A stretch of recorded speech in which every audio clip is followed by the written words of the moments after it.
peace to me. You are never failing, and you are home to me. You are patient and kind, and you are peace to me. You are never failing.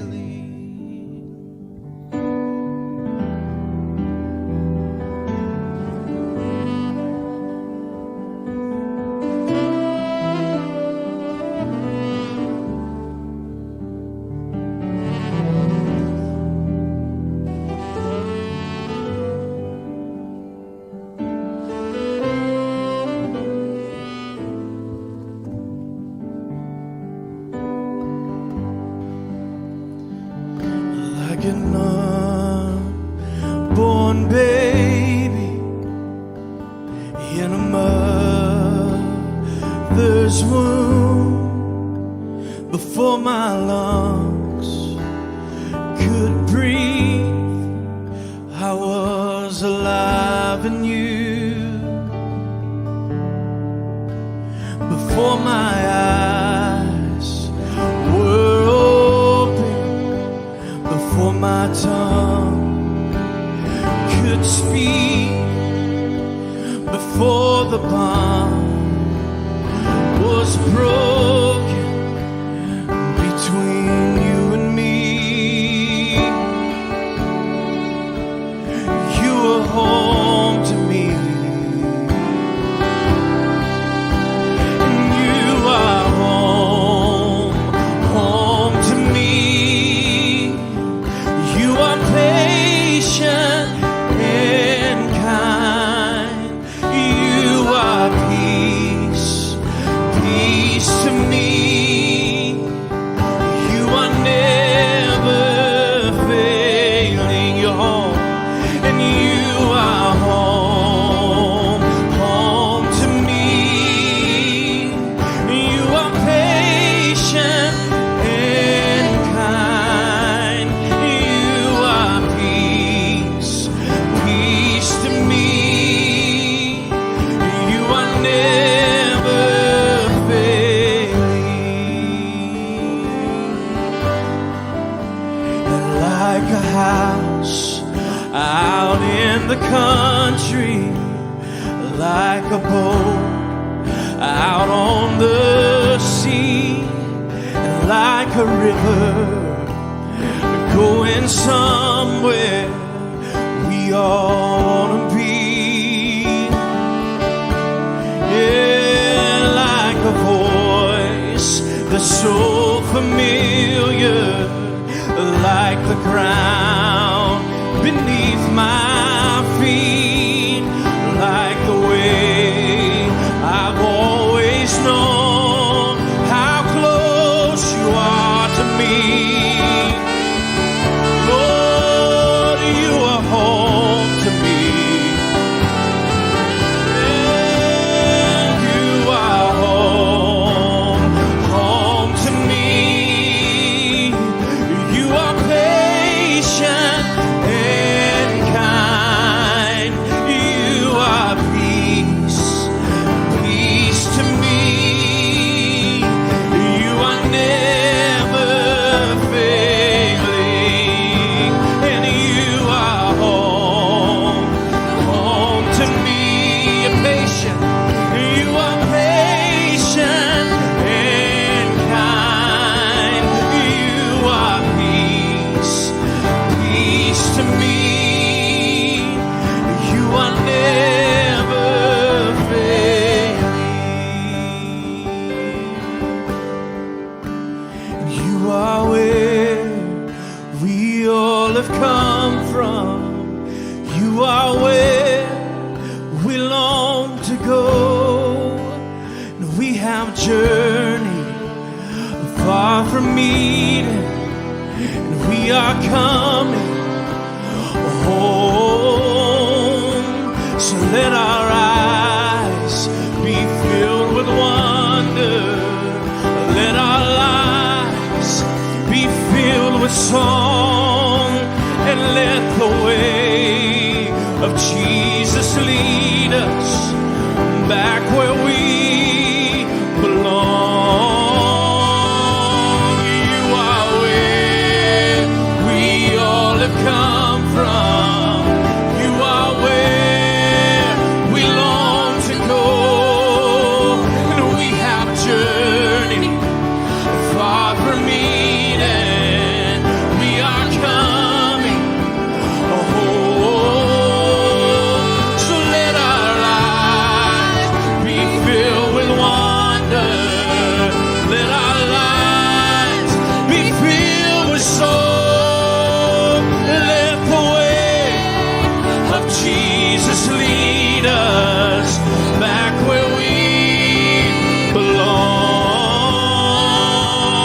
let the way of Jesus lead us back where we belong. Oh, let the way of Jesus lead us back where we belong. We're following you, Jesus. We're following you, Jesus. Yes, we are. Yes, we are. Our eyes are on you. Our eyes are on you. Oh, 'cause you are home to me. You are patient and kind, and you are peace, peace to me. You are never failing. You're home. You are home to me. You're patient and kind. You are peace, peace to me. You are never failing. You're never failing. You are never failing. One more time. You are never failing. Oh, we put our eyes on you, Jesus. We lift our heads up. We lift our eyes up. Oh, for you are the author and the finisher of our faith. You are the author and the finisher of our faith. Beginning and the end. Oh, we lift our eyes up to you today, Jesus. We put our eyes on you today, Jesus. Oh,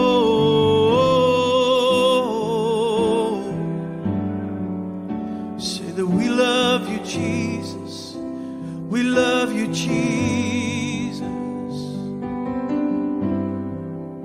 We love you, Jesus.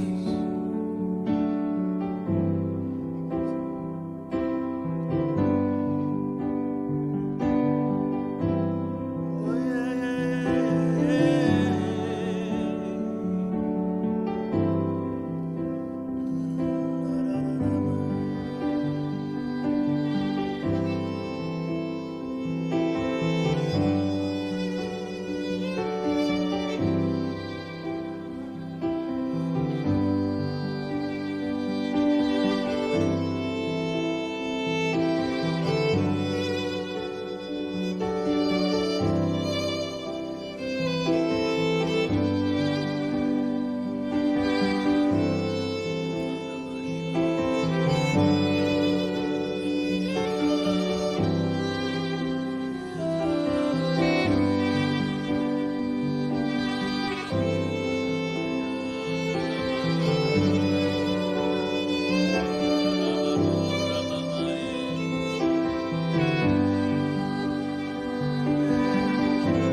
take me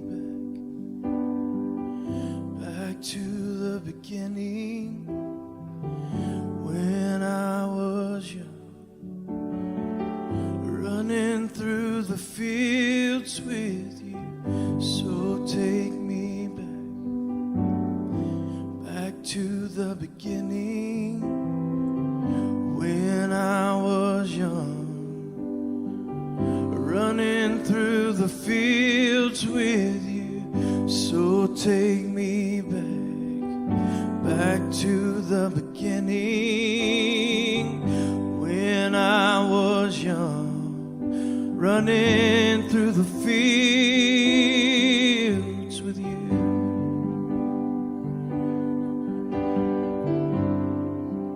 Through the fields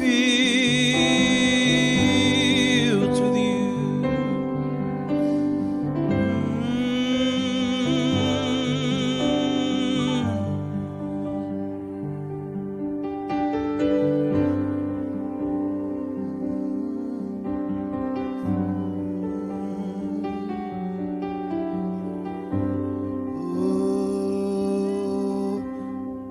So take me back to the beginning, when I was young, running through the fields with you. So take me back to the beginning, when I was young, running through the fields with you.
I'll follow you.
So lead me, lead me. You can lead me anywhere, anywhere. Take my hand. You can lead me. You can lead me anywhere, anywhere.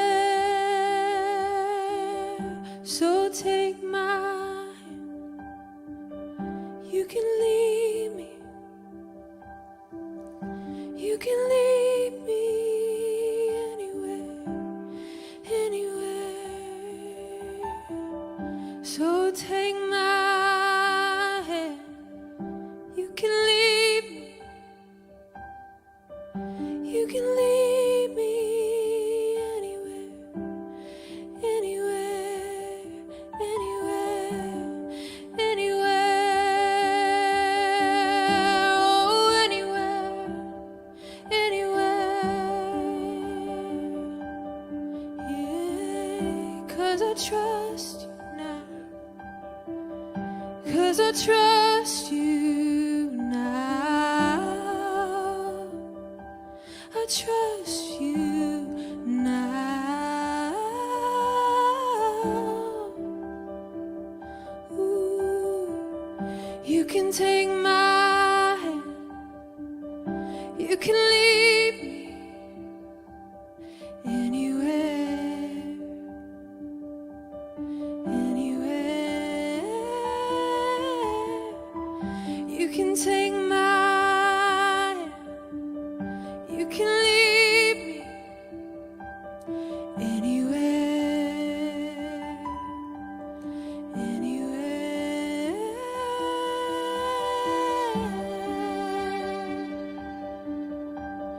anywhere.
follow.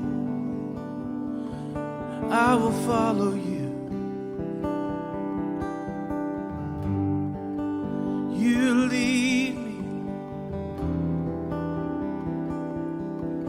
I will follow. I will follow. We can go anywhere from here. We can go anywhere from here. We can go anywhere from here. I hear the Lord say over us today, oh, we can go anywhere from here. We can go anywhere from here. We can go anywhere from here.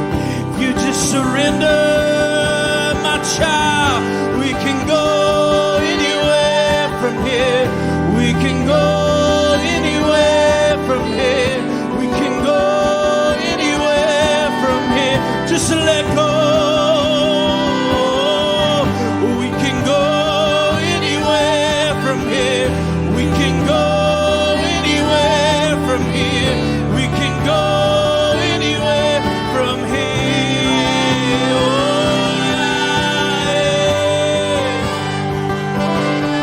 yeah. Woo.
We can go anywhere from here. We can go anywhere from here. We can go anywhere from here. We can go anywhere from here. We can go anywhere from here. We can go anywhere from here. 'Cause I'm letting go. I'm giving up. I'm giving in to the one who loves me. I'm letting go. I'm giving up. Oh, I'm giving in to the one who loves me and has always loved me. It is you, Jesus. It is you, Jesus.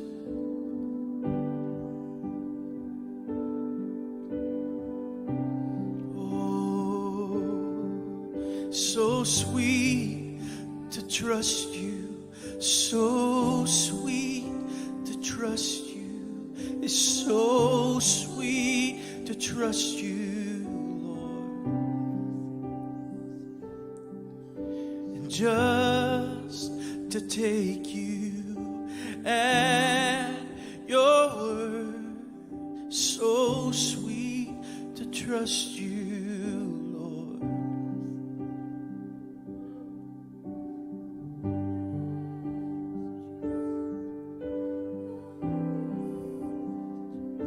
Yeah, give me grace to trust you more. Grace to trust you more. Oh, oh, oh.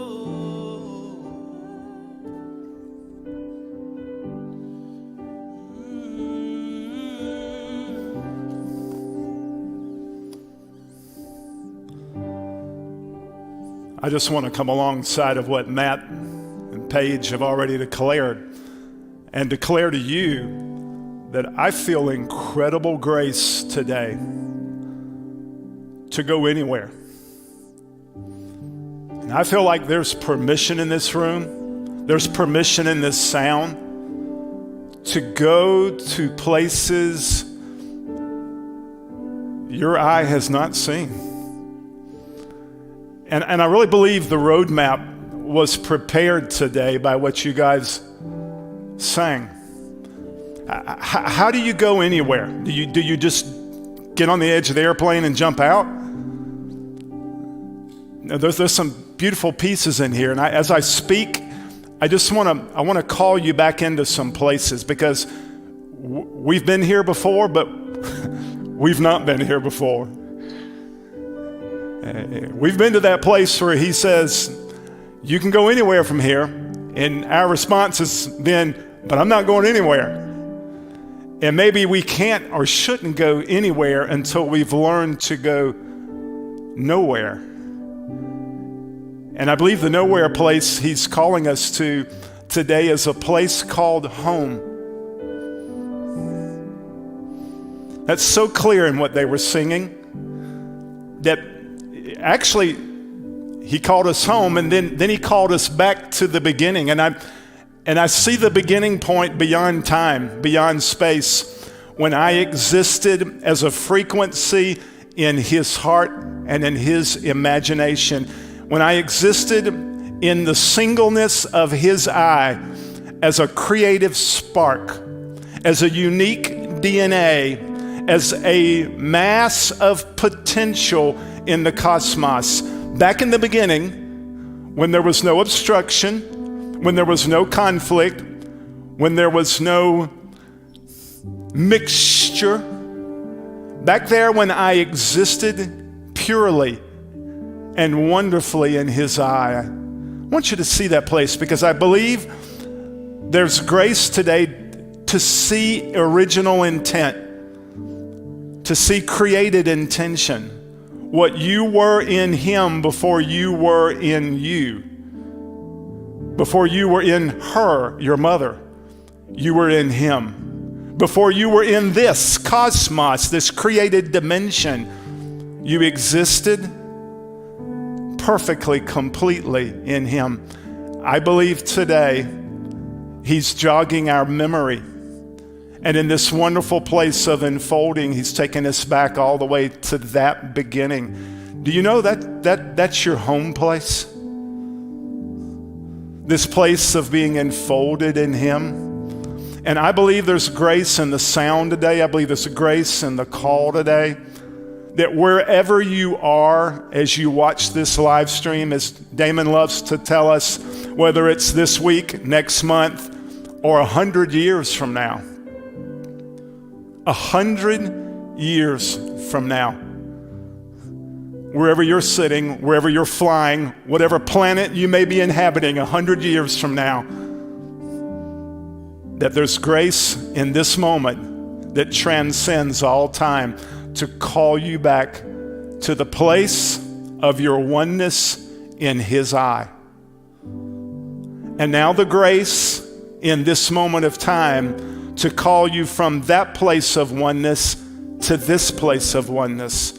May the singleness of how he sees you be met today with an equally singleness in your eye to receive the goodness of your created intention. Can you open yourself to that?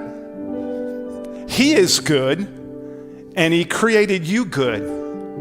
He created you important. He created you having high value. He created you having infinite value in him. I want you to receive that today. I want you to receive that. Because I believe once you receive that, you can go anywhere. You can go anywhere. But as long as I'm still holding on to something that doesn't line up with that, it creates turbulence, it creates resistance, creates drag, pulls you down. And I believe there's grace in here today to hear a call home inside of the enfolding of His perfect love to deal with all of that and to allow you to be lifted up into the lightness of oneness with Him and to literally go anywhere. Just receive that. Receive that grace today. No matter where you might be, no matter where you started, we got called back to our home place. We got called back to our home place. Just receive that. I'm not in a hurry because I believe I can almost see some of you laying on the floor at home. I'm just intoxicated by this sound. And I just want to invite you to stay in that place because I believe there's permission today. Really believe there's permission to go to the place that He always intended you to go and me to go and us to go. And I'm just receiving that myself today. I wasn't intending on standing in front of you today. Damon's not feeling well today. He's at home. He's watching right now. Damon, I hope you're already feeling a lot better, man. And I'm glad you felt the freedom just to stay right there and in that resting place that I already believe right now there's a grace for wellness and wholeness flowing in you and towards your house. That right now in this place, I didn't intend to be here, but I believe that I know that there's something that's supposed to be imparted into every person who not only hears my voice, but hears this sound, who hears Matt's voice, Paige, that sound on the violin, that sound on the saxophone, that sound on the keyboard. It's vital. You guys connected to something this morning, and something from there flowed into here, and I feel it in my bones today. I'm not in a hurry anymore. We're not in a hurry anymore. We're going everywhere. We're going somewhere, but we're not in a hurry. In fact, maybe the way to there is simply to abide right here. And that by abiding here, I'm actually everywhere. By abiding here, I'm actually everywhere. Everywhere I need to be. Just receive that this morning. I just feel that. I feel that. Oh, la, yashia, yashia. I feel refreshment coming in. I can see it on faces in the room this morning. Just a re-energizing. I believe there's energy today to go all the way back to childlikeness. I believe there's energy for the conversion to childlikeness, where all of a sudden, all the ways of thinking, all of the heaviness, all of the protraction that is in becoming an adult, that in this sound and in this invitation, I want to take you back home. I want to take you through the doorway of the conversion back into childlikeness again. Why is it that we seem to come back again and again to these places we've been so many times? And I believe it's not just because we forget, but there are layers. There are layers upon layers upon layers to a place called childlikeness. And I believe in real time in February of 2021, in the midst of a long pandemic, in the midst of a lot of social unrest, in the midst of a historic amount of time that we've not been able to meet as a corporate family, there is the opportunity to go layers upon layer into so many of these places that we first started hearing about 2 years ago, 3 years ago, 5 years ago. And that even now there's an opportunity for Yaba this morning to say, come here a little closer and get inside of this. As Paige said, trust me. Just keep doing this. I'm going to trust you a little bit more now. I'm going to open up just a little bit more now. I feel that. I'm going to open up just a little bit more now. And as I learn to do that, I go deeper and deeper into a dimension called childlikeness, where I can go anywhere. I also feel the grace this morning that He is expanding the notion of anywhere. I see boundaries that maybe you inadvertently constructed starting to dissolve. I see new horizons beyond current horizons. I see new formulations that are going to, hear me, that are going to require a breaking apart, but there's energy in this frequency to break apart current configurations of your reality. Yes, even your theology, maybe especially your theology. I see formulations. I see forms that you were never intended to put form to. You remember that passage back in, I believe it's in Exodus 24, where he says, put no hammer or no carving tool, no shaping tool on your altars.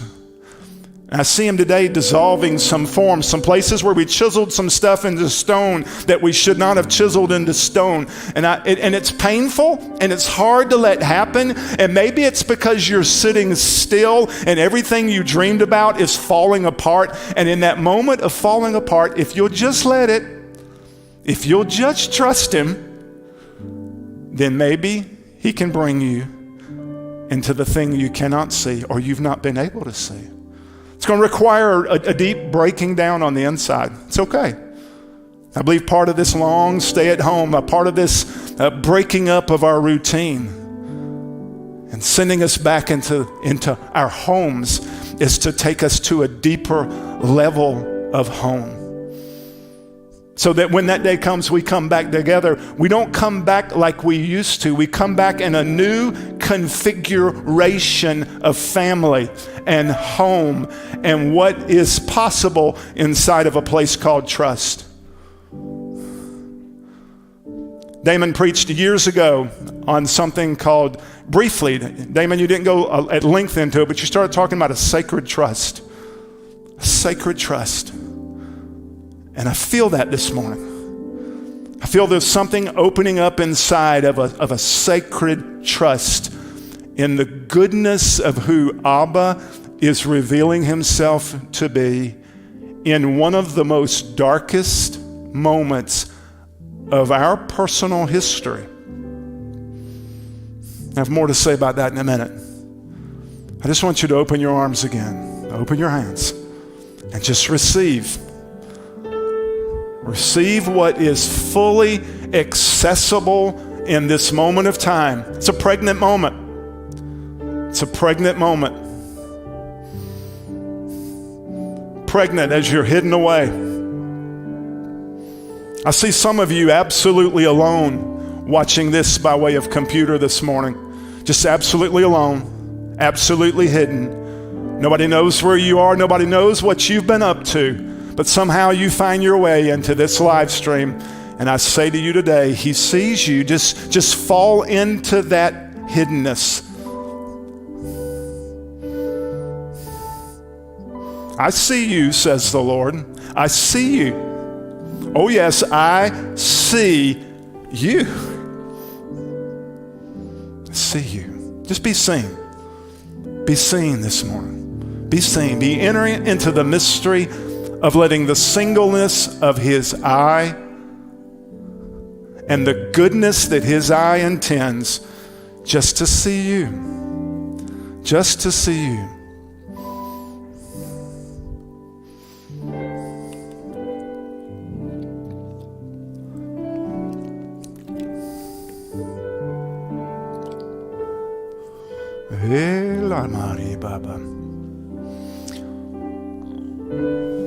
Come on, just take a deep breath with me. Just take a deep breath with me.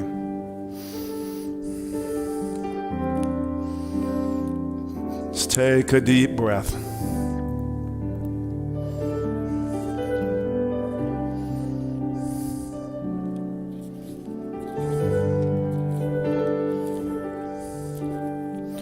I want you to hear again the whisper that you need to hear this morning. I believe there are whispers going through the live stream.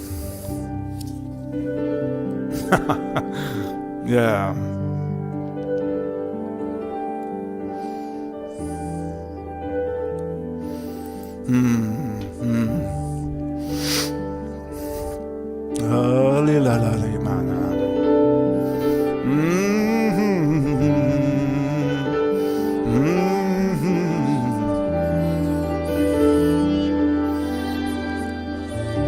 So there's a little more here.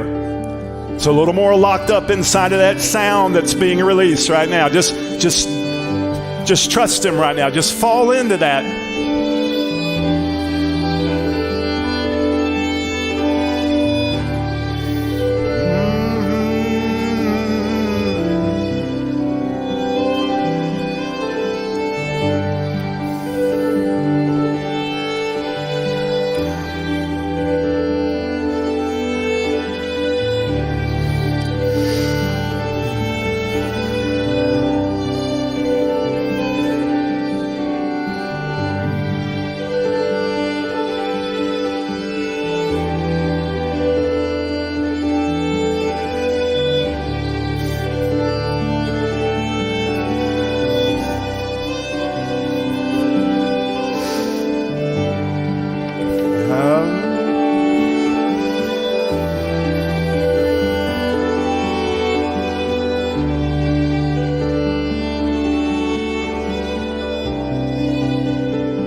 I've always believed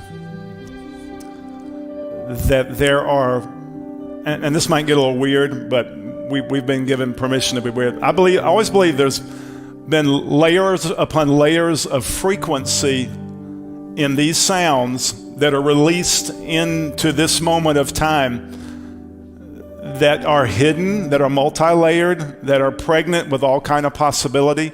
And if we come into these meetings with this posture here, really this posture, then that sound, which I don't believe originated in this room, but I believe it originated, I believe it was here in potential, but as you guys have surrendered into becoming one, that now that sound was able to resonate inside of you, and through that resonance has been able to be released.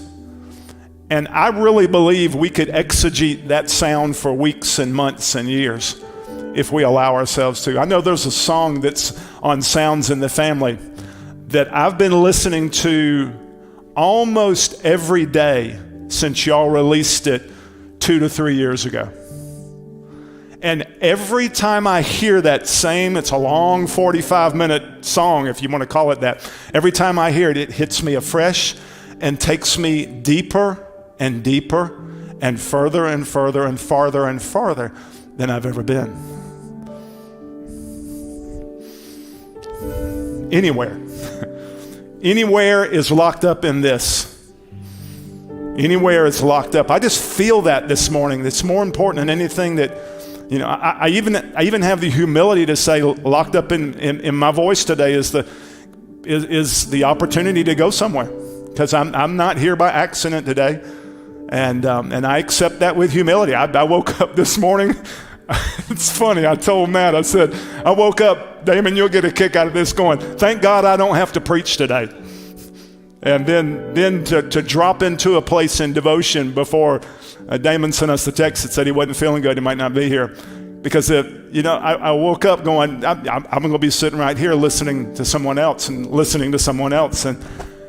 felt absolutely, when I woke up, not prepared to have anything to say. So in humility, I mean that. I'm now standing in a new place to know that if I'm supposed to be here, then this voice is supposed to be released just as those voices are supposed to be released. And if you can have the humility to receive that, then maybe locked up in this moment and in this interaction, there's the grace to really go somewhere. Here we are. Thank y'all. Thank you. Y'all can go grab a seat. Wow. Wow. Wow. My goodness.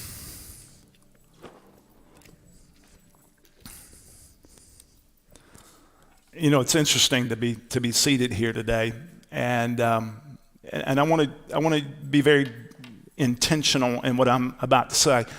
I'm usually comfortable in a role of teaching when, you know, with a kind of a pastoral bend when I get up here. I think today I come to you more in the seer role that Damon has helped me operate in as a son of John, you know, who leans his head against the chest of Jesus and just has at times the permission to go, here's what I'm seeing. And that's what I feel like today. And it may come across as a teaching, but it's more of just seeing something. I just want to share with you what I'm seeing. Gosh, the question I really want to, I feel in my spirit today for all of us is, how did we get here? How in the world did we get from wherever it was we started to this place called here, which is a place I really, really believe we've been postured to be seated in, where you can literally go anywhere from here. And that's a holy place. It's a treasured place. It's a place that I think all of us honor and I hope respect and don't take lightly. But I think through what has happened in this movement and the government that's been established in this house, that we are literally in an amazing place. And you know, and the Lord is good in His mercy. I joked about waking up this morning going, I kind of laid in bed before I got up and went, "Ooh, Lord, here I am. I'm just thankful I don't have pressure to preach and teach and all of that." And I just kind of opened myself up to that question, you know, and I found myself going, well, how do I get back to here? And that's wild, because in bed I heard a familiar whisper was, "Just go home, Johnson. Just go home." And then I get in here and share a little bit of that with Matt. And he says, that's interesting. That's where we're going musically this morning. So there really is a call back to home and a redefining of what home is. By home, I don't mean where you grew up. I don't mean back to your childhood place. But I believe it's to this place that's the highest possible place it's possible to be seated in a state of hope. I really, really believe that's where we're being called into, and that's where I'm seated today. Interestingly enough, after I got the text from Damon, I recalled a dream I had last night, and the dream was crazy, real simple. I was standing in the middle of a circle and sharing with a small group of people what I was seeing, and the content was just the content was actually about a high place. And that's a very familiar metaphor for me, about a high ground where from that high ground inside of a circle, where have we been postured to through this long pandemic? This old new word of perichoresis, which is the circle dance. And really this past year has been about an emergence of us. So it's interesting, I've been watching this shape right here for months. Damon, I noticed one Sunday, particularly in Europe, preaching, there's an outline of a light that if it was big enough would show probably a never-ending circle. Y'all see it? It's been here all along. But I'm literally standing in a circle of light this morning. Hear that? It's almost a parabola, which a parabola does like this. It goes infinitely off in that direction. It's almost like being on the inside of a comet trail.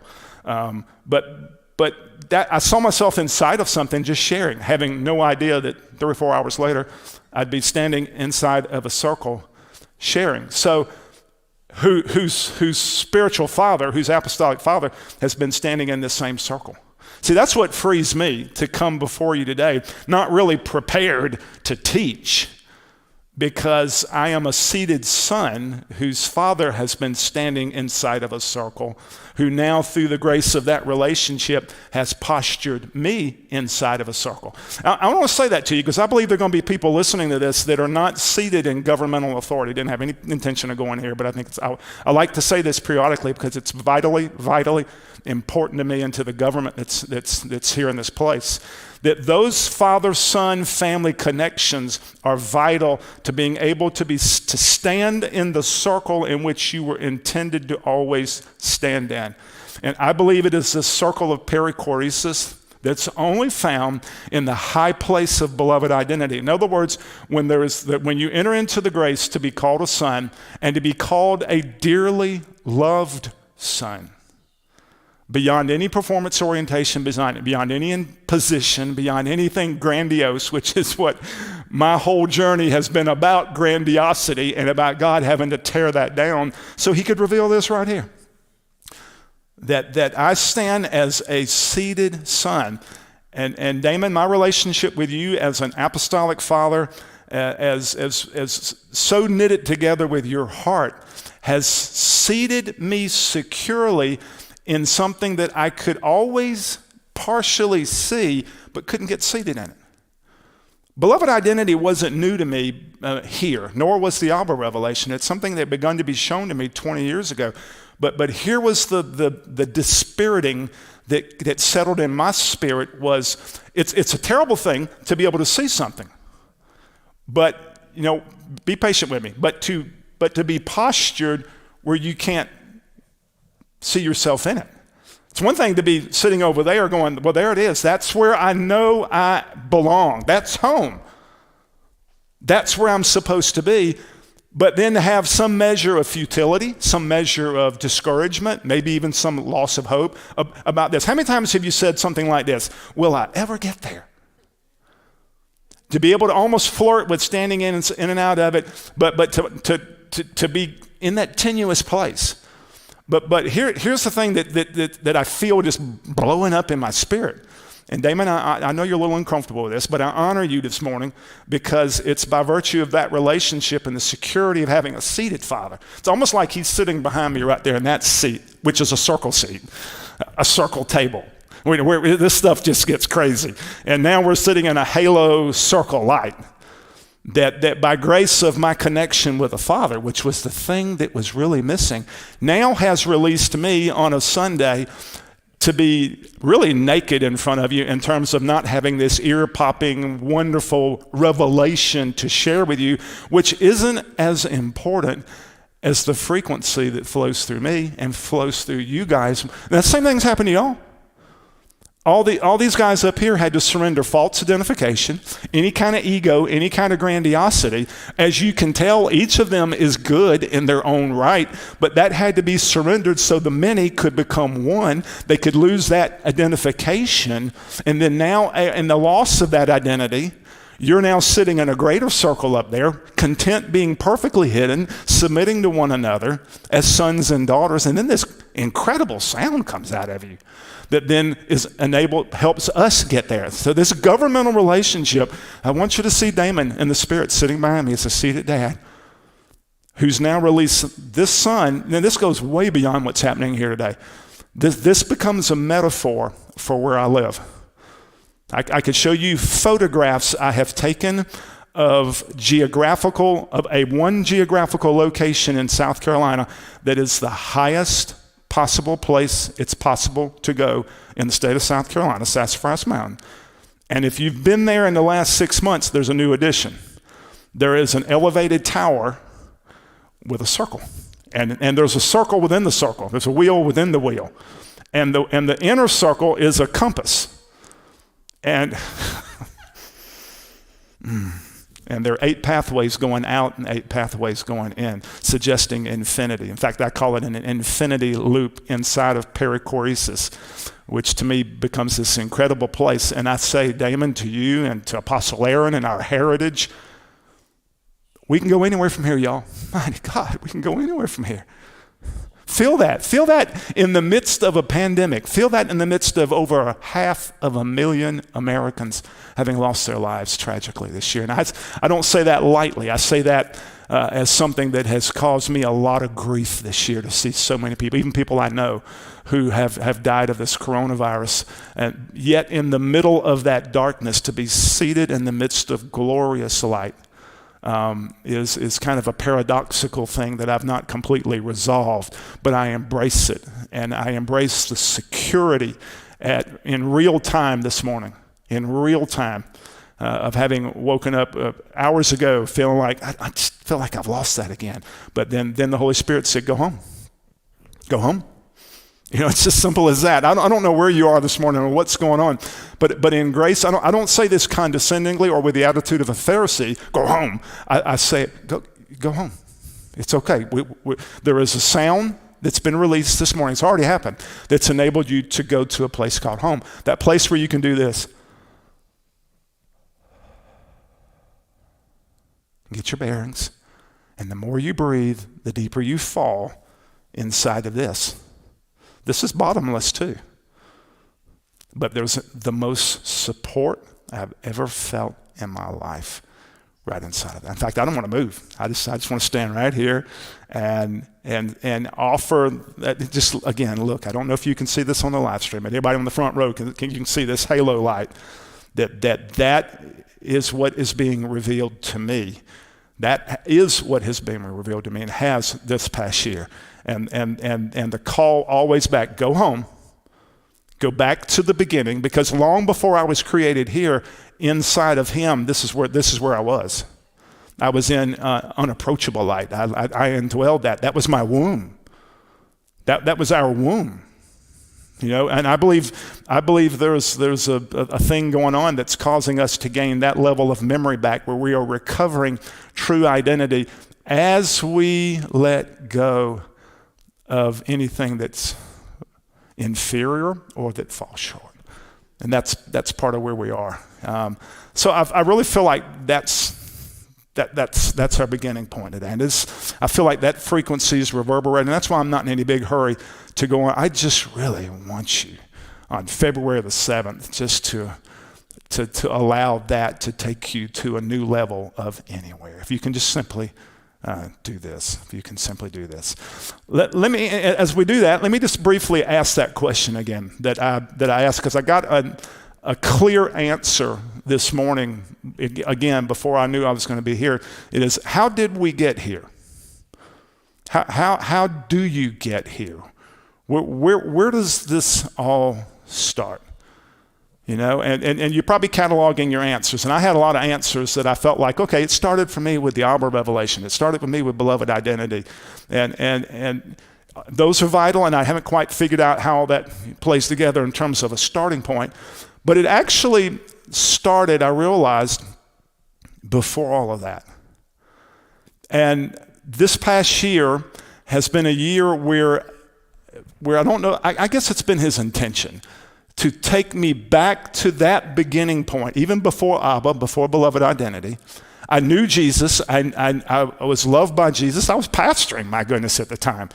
But there was something that began to happen in me that got me ultimately here, that Damon connected me to you, and I think connected you to me, was this precondition, this essential, fundamental place that I had to enter into that really was the beginning of entering into this. I just couldn't see it at the time, because paradoxically, when I began this journey that got me here, it didn't feel glorious and wonderful all the time. There was that element of it, obviously. There were moments 20, 25 years ago, I would get caught up in levels of presence that I didn't know I was experiencing. It was the most wonderful thing I ever experienced in my life. Simultaneously, there was this thing going on in darkness, not bad, not sinful, not ugly, not in that way dark, but something that I couldn't quite put together. How can it be so good and how can it be so hard?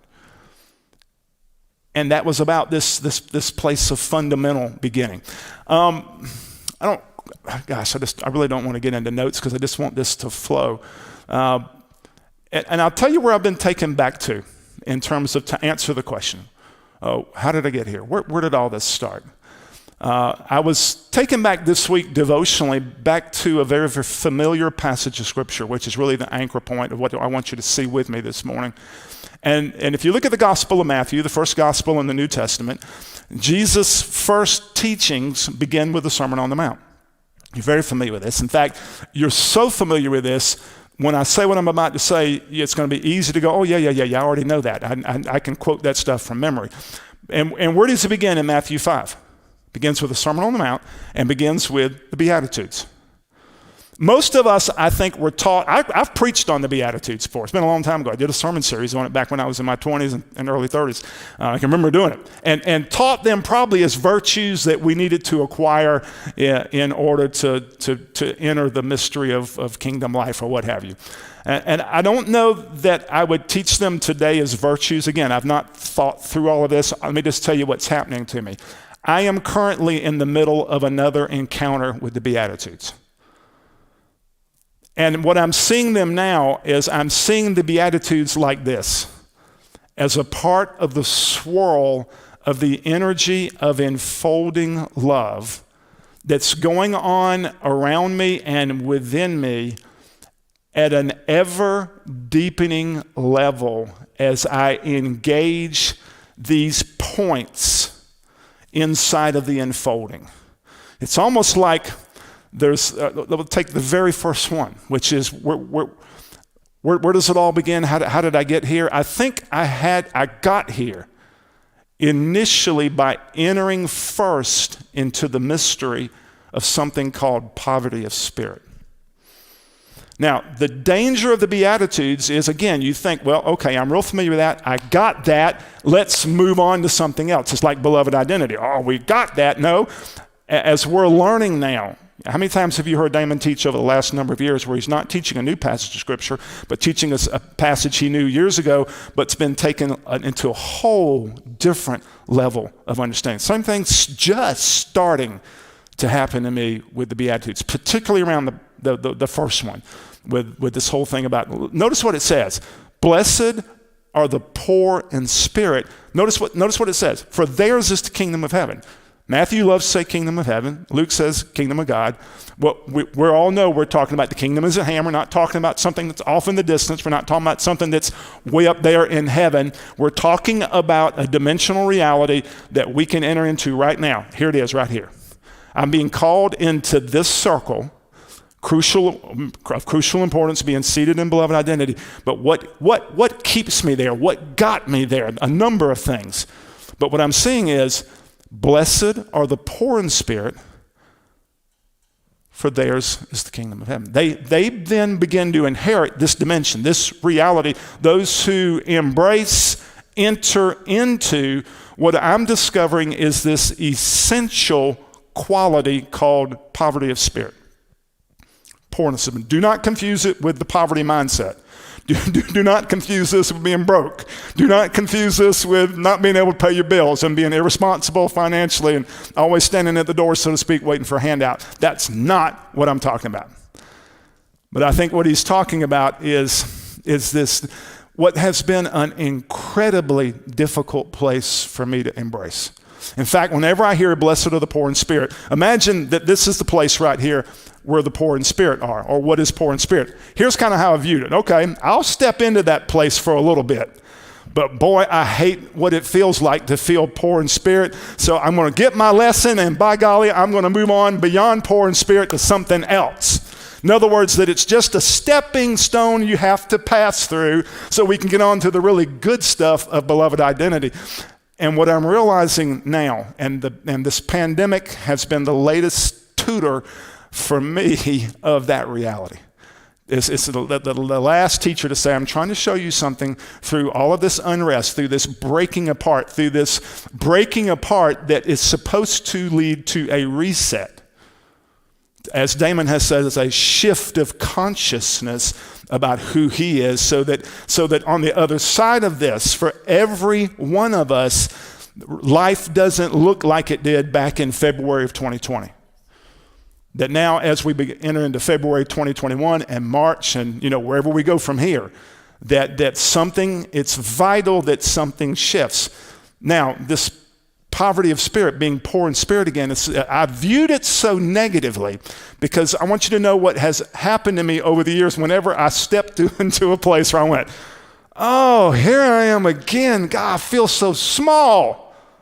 I feel so impotent without power. You know, I've joked off and on that in the last year, it seems like every prayer I prayed for the coronavirus absolutely failed. Y'all remember a year ago how we were rebuking that thing and it's not going to touch the United States, it's not blah, blah. It came through like steamroller, tragically. And I can smile about it today, but in my secret place, it has really created a struggle. And if I were honest, here we go. And Damon, I whispered this to you last Sunday, but okay. All right, imagine, see the circle, see glory to glory, see go anywhere from here over here, and we have to walk through 2020. And I saw the pandemic in front of me back in January and February of last year. I could see it coming, it scared me, made me anxious. The media didn't help at all, none of that, made it horrible. And so I saw it coming, and I was praying and hoping I could do this. If this is the pandemic, that I could go just kind of go around it and get on the other side and go, whew. If that has been your strategy, then you may have missed something essential, something fundamental, and something important. And here's what I'm now seeing, and I saw the last piece of it about 30 minutes before I read Damon's text about I'm not going to be there today. And what I saw was, Johnson, there's poverty of spirit. If you can enter into poverty of spirit, blessed are the poor in spirit. I'm using poor and poverty in the same context in that way. If you can enter into that place, then you inherit the kingdom. If you never leave that place.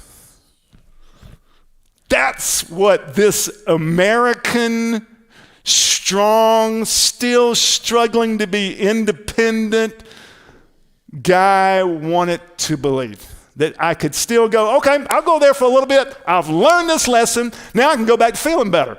Now I can go back to masking my desire for security and self-sufficiency. Once I release my need for security and self-sufficiency, Paige says, trust him. If I can just do this with it, then this spot is no longer darkness to me. It's no longer oppressive. It now becomes a portal. In fact, I'm calling it the portal of poverty. A necessary poverty of spirit, which in essence forces this response. Look at me. But if I can dance around poor in spirit, in some sense I'm going to remain a little closed off because I'm still feeling like here's how we do it. Oh, I'm doing fine, brother. I'm blessed, highly favored, da-da-da-da-da, and God's being good to me. But deep down inside, I've not reached this surrender, even to the surrender of my life. I've told you before, that's kind of the effect the pandemic had on me. I'm 60. Matt, how old are you? 31. When I was 31, this is not the first, epidemic. This first epidemic of this proportion we've ever gone through. But there have been others, and I remember when I was 40, 35, 30, didn't faze me. Because I still had this sense of invincibility. I'm just being honest. Well, there's enough that's happened to me at 60. When I stood over here last February, I went, oh man, I'm not 40, I'm not 30, I'm in a more vulnerable category. I'm married to somebody who's high risk. It created a little bit of anxiety, a little bit of tension, created a little bit of poverty of spirit, where I felt small, I felt fragile, I felt, wrongly I think now, incomplete. Because if truth be known, I like being sufficient. I like the feeling of going, life's good, life's okay. And we Americans, it's easy for us to to lean into that. And now we've got this political instability on top of it that also created a deeper measure of despair for me, because you have to know my background. I've lived in politics my entire life, and I've had this innate confidence in government. It was instilled in me as a child by virtue of what my dad did, and then be introduced into this current environment where on the right and the left I'm equally disillusioned, has created another existential kind of thing for me of like, how are we going to go anywhere from here? And it threw me back in the circle. It threw me back in the poverty, poor in spirit. And where I felt small, I felt impotent, I felt like I couldn't do anything about it, and I hated that feeling. And I wanted to do all measure of Shambhala Sheke Mamukoba to get out of that feeling and go, now glory to God, I got my praise on and I'm back. And I feel like that's definitely there and a possibility. I believe the essence of perichoresis, as Damon has taught us, is joy, and the circle is a dance. So it's a joy dance. But how do I navigate that when I feel so impotent and small, and I'm starting to crouch in a little bit of fear, feeling vulnerable and naked?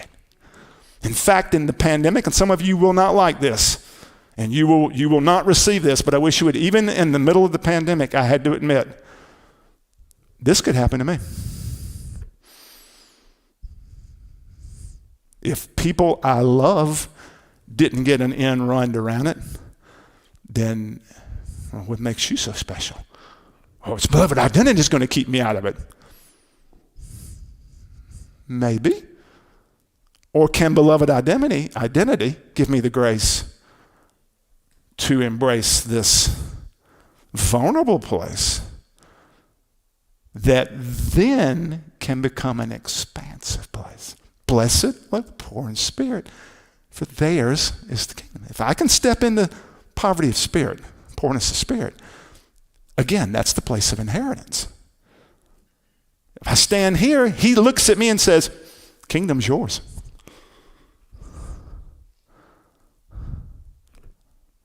Hear that. If you can stay here, then the kingdom belongs to you.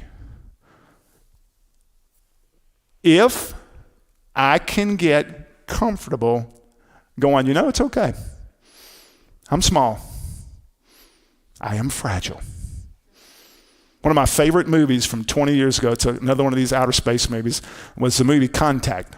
And in that movie, Jodie Foster played this astronomer who devoted her entire career to putting headphones on and listening to frequencies that were coming from the vast stretches of the universe, looking to pick up on some anomaly in these radio frequencies that would indicate that there was intelligent life out there. Okay? And everybody said, you're committing career suicide, et cetera, by doing this. And so the whole movie progresses with, all of a sudden, she's out sitting on the front of her car, overlooking this canyon in New Mexico, and she starts hearing a boom, boom, boom, boom, and her eyes burst open, and she realizes she's hearing a frequency that was indeed an anomaly. That opened her to, we need to check this out. So the bulk of the movie focuses on scientists unpacking this frequency, which indeed becomes a message from another civilization, in which, to make a long story short, Jodie Foster's character ends up being portaled into, and in the movie, she's an atheist and a skeptical scientist who's got a profound father wound. And in the movie, she ends up having a portal opened up to her through this time machine she's in. And she has, she has a vision of the cosmos that absolutely undoes her. And at the end of the movie, she's standing in front of a congressional committee having to defend the very experience a year before she would have absolutely denied. And in that experience, she says something like this. She says, I was given a vision of the cosmos that was absolutely beautiful and breathtaking. And it showed me that we are rare and fragile. She used a word I would not use, but she said, insignificant. And then she said, but treasured and valued, and how precious we are. And I realized in that moment the juxtaposition of smallness and significance, that if I can step into this poverty of spirit and go, I am small, I am little. And and here's the catch, it's not so much just poverty. What is poverty? How does the poverty of spirit, or poorness of spirit, cause you to inherit the kingdom? Because poorness of spirit will cause you to do one of two things. Cause you to go into denial, which means then you're going to step out. Nope, I don't like that feeling. I'm going to construct a theology. In fact, I had this thought, Damon, you'll love this, that I don't know that I've ever heard in 20 years of flirting with charismatic Pentecostal Christianity that I've ever heard anybody really talk about this in that movement. Because, let me just go ahead and say it. For far too long, I have felt, and Damon, you have too, I have felt the pressure of having to feel like, by standing up in front of a group of people, that I was bigger than I actually felt like I actually was. And that I felt the pressure of being God's man of power for the hour, so that when you get up in front of a group of people, whether it's musically or what have you, then I've got to actually feel the pressure of being more than I was created to be. What if I could get up and just go, here I am. I am small and fragile and vulnerable, yet I am fearfully and wonderfully made. I possess infinite value. And I can go anywhere from that place. But I'm small though I may be. What poverty of spirit has forced from me, and I like this, but I hate it, is it's forced me to live like this. Not just once. Not just, okay, I got that lesson, open-handed, now I can kind of go back to my default response. That over the course of this year, over and over again, first it was the pandemic, then it was unrest, then Sharon went in the hospital for 11 days when I saw her physically as, and Sharon, I know you're watching, you're probably going, no, don't tell that, but it's part of the deal. Her 11 days in the hospital, I saw her as weak as I've ever seen her. To the point where I went, oh my God, I may lose her. And I had a moment walking in the woods by myself. Right there in that circle, feeling weak, feeling small, but crying and doing this. And I just over and over said, here I am. Here I am. You know what's happened to me every time I've done this? I've been learning to do it now for 20 years. Started with my dad in Greenwood, and then went through cancer, then here. But every time without fail, when I do this, I feel a frequency that does this, that reaches around me and enfolds me. I feel it right now. I can stand in front of you today feeling no pretense to perform. I don't feel like I'm God's man of power for the hour, nor do I feel any pressure to be. I'm just me, just small, little me. But loved, but enfolded. You see that? And here's the key. How does the enfolding take place? If I walked over to you and said, give me a hug, but I'm standing like this, it's going to be hard to do that. It requires this. And it requires the same on your part, and it requires this. So a couple of things have happened this year, and Damon has really trafficked in this one direction all the way through this pandemic, is that his arms are always like this. And if you can now see the singularity that's inside of him and the fact that he has a single eye, I found it interesting in Psalm 32, there's a reference that simply says this, trust in the Lord and you will be guided by his eye. I don't know how many eyes God has, but it said you will be guided by his eye. And I think there's a reference there to the singularity of his eye. How does he see me? See, it's this posture. And once I know that the arms are always open, what's the thing most of us have feared? These lives of performance orientation. We feel like we got to be somebody. So this feeling small, feeling little, feeling helpless, feeling vulnerable is I'm the man, and I get the posture, I get the clothes, I get the pedigree, I get the degrees, and all of that stuff that then makes me feel larger than myself. But when I do that, let me just be real. What is required to make love?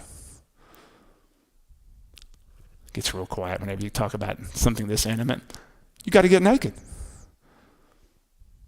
You have to get naked. Here I am. I don't have a lot to offer. It's just here I am, Lord. Here I am, naked me. He can get his arms around that. Hear me here at the deepest level. He can become one with that, and he can form something out of that. He can make something out of it. He can make a baby out of that. He can make new creation out of that. But it requires what feels to our carnal flesh at its deepest level. I hate this feeling. Until you realize that it's absolutely essential. So how you doing, man? I don't know. I got a halo light around me.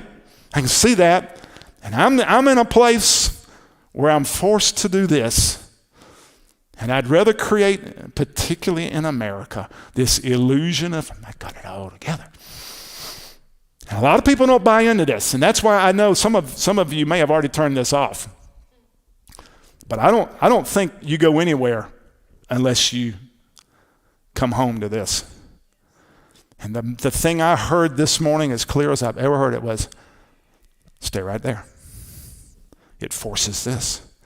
And when this is open, and when this has been forced, and this becomes comfortable, and this becomes natural, where you walk into a cancer ward, because we've prophesied this. I've prayed over people with cancer. I prayed over people I love with cancer. I prayed over people who've died that I love of cancer. And I can remember many times when I go in and pray, I go on like, I'm supposed to have this, and I don't. What if this was the posture that healed the sick, that raised the dead?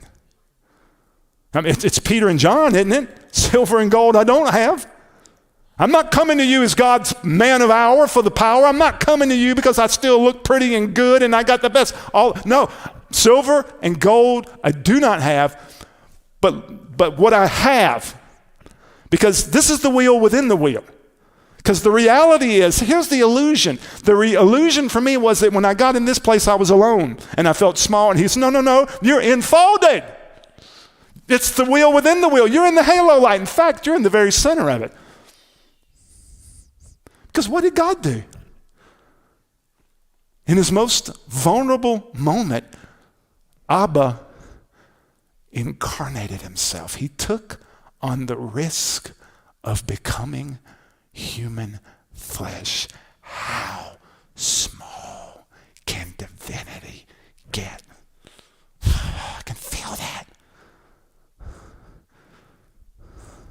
And I feel that. And thus Jesus, man of sorrows, enters the scene, being touched with the feeling of our infirmities.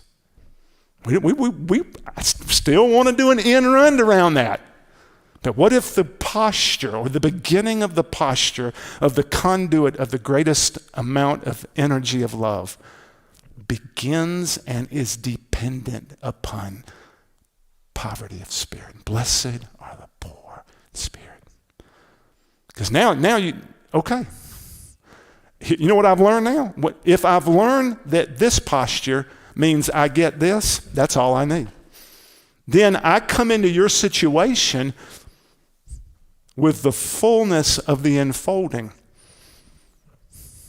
It's the only clothes I wear now. It's beloved identity. Beloved identity is the enfolded place. I am hidden in him. And in that place, but you see, it's all predicated on staying right here.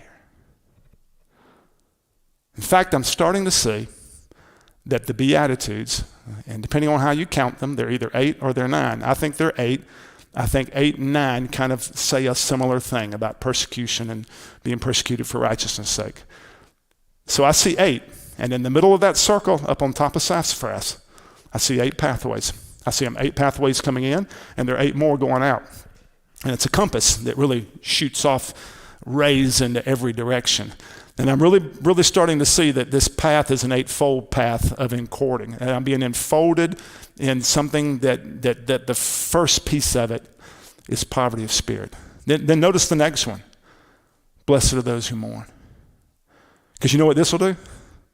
This will break you open. This will break you open. And all of a sudden you'll find I got up this morning, and what comes after I do this? I'm weeping my head off. I'm walking up and down here, hearing you guys call me home, and immediately it takes me into weeping. Blessed are those who mourn, for they shall be comforted. Blessed are the meek. And in the mourning, the grieving, the learning to cry, making it a part of my lifestyle, then leads me into this meekness, which is really makes you mild.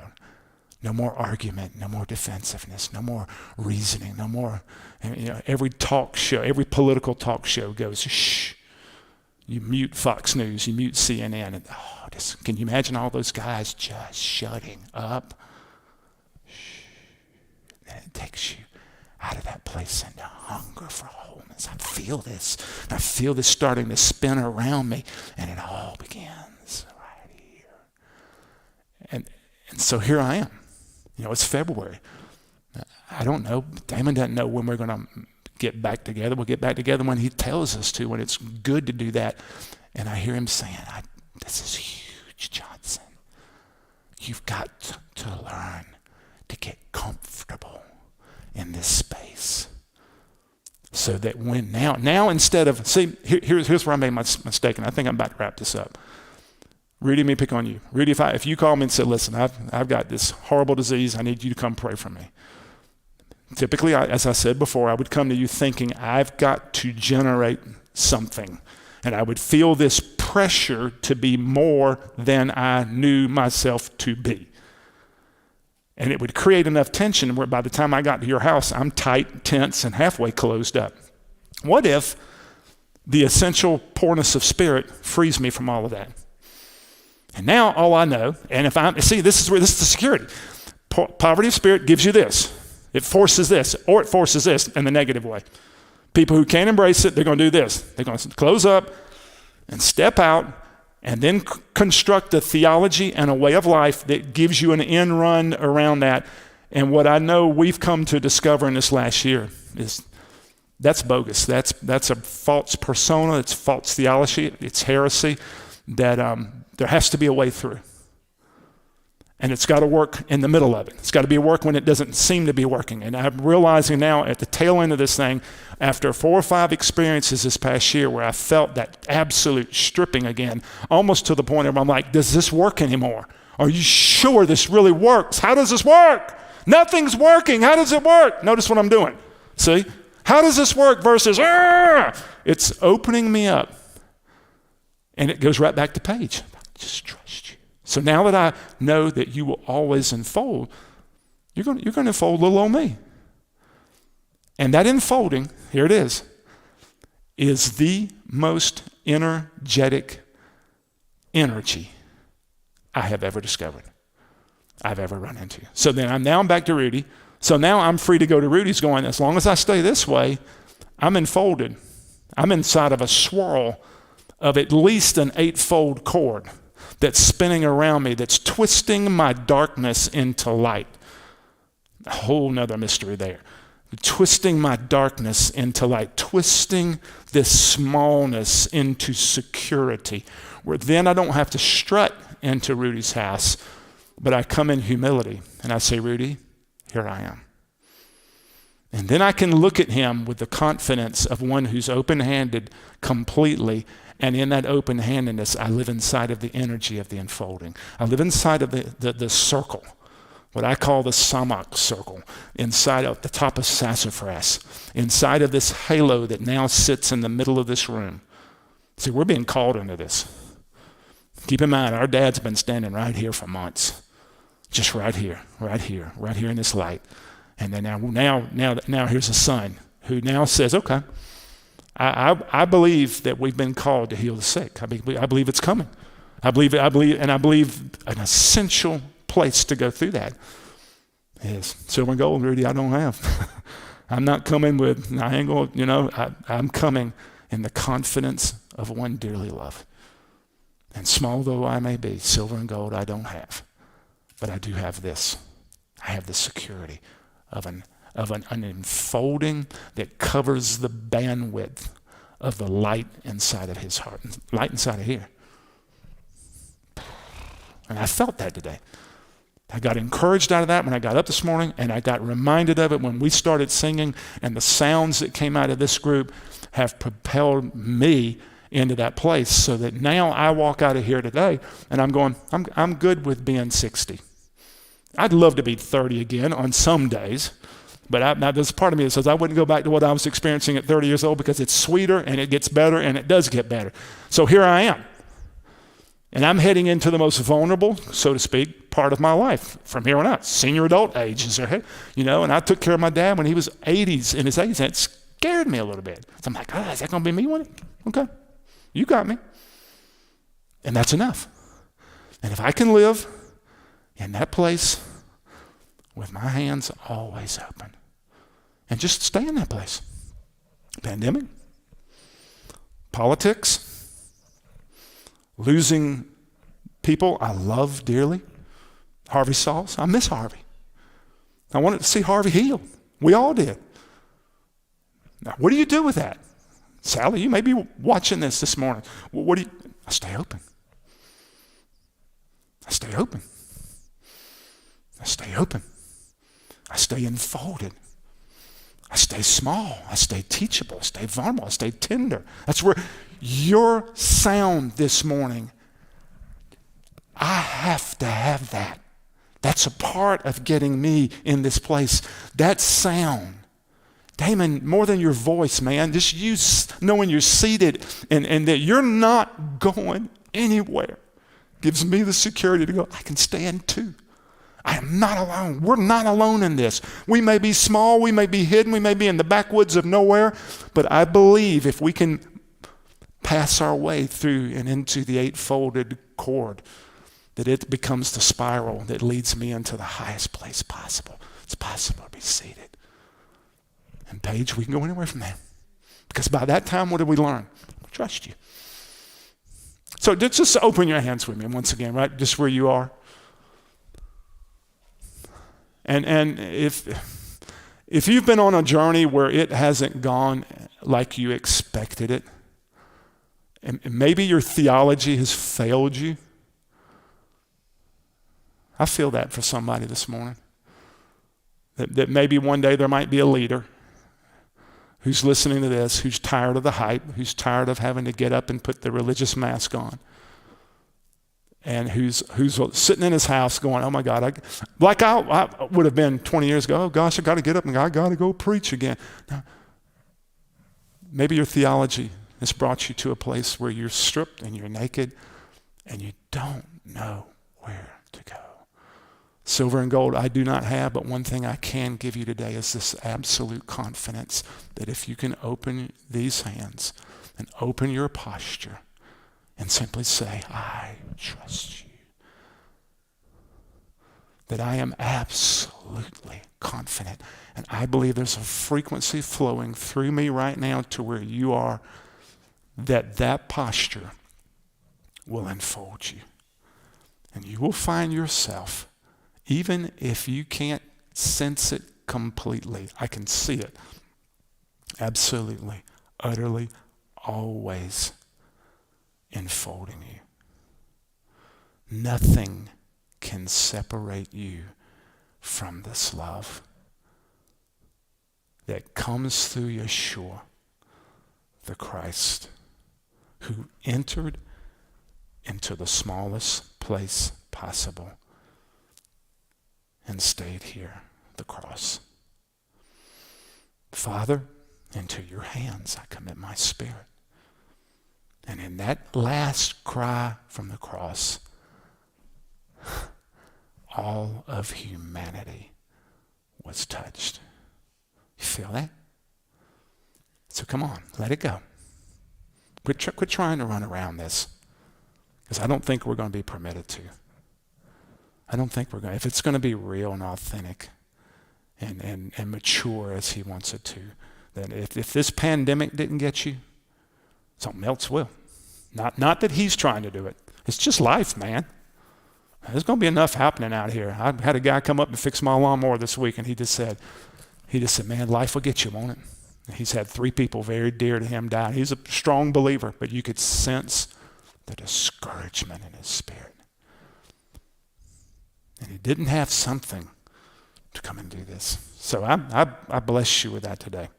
I bless you with this essential poorness of spirit, that if developed and matured by way of trust, I promise you, I believe more than anything in my spirit, we can go anywhere from here, right in the heart of this.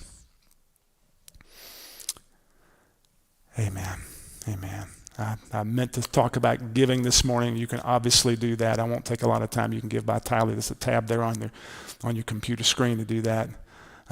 Damon, we bless you today, man. I already believe you're feeling better, and we thank you for just being seated right there at home. You don't have to be here, but just being who you are allows us to enter into this. And mighty God, just look at what's going to come out of this today. So we thank you, we bless you, and we'll see you next week.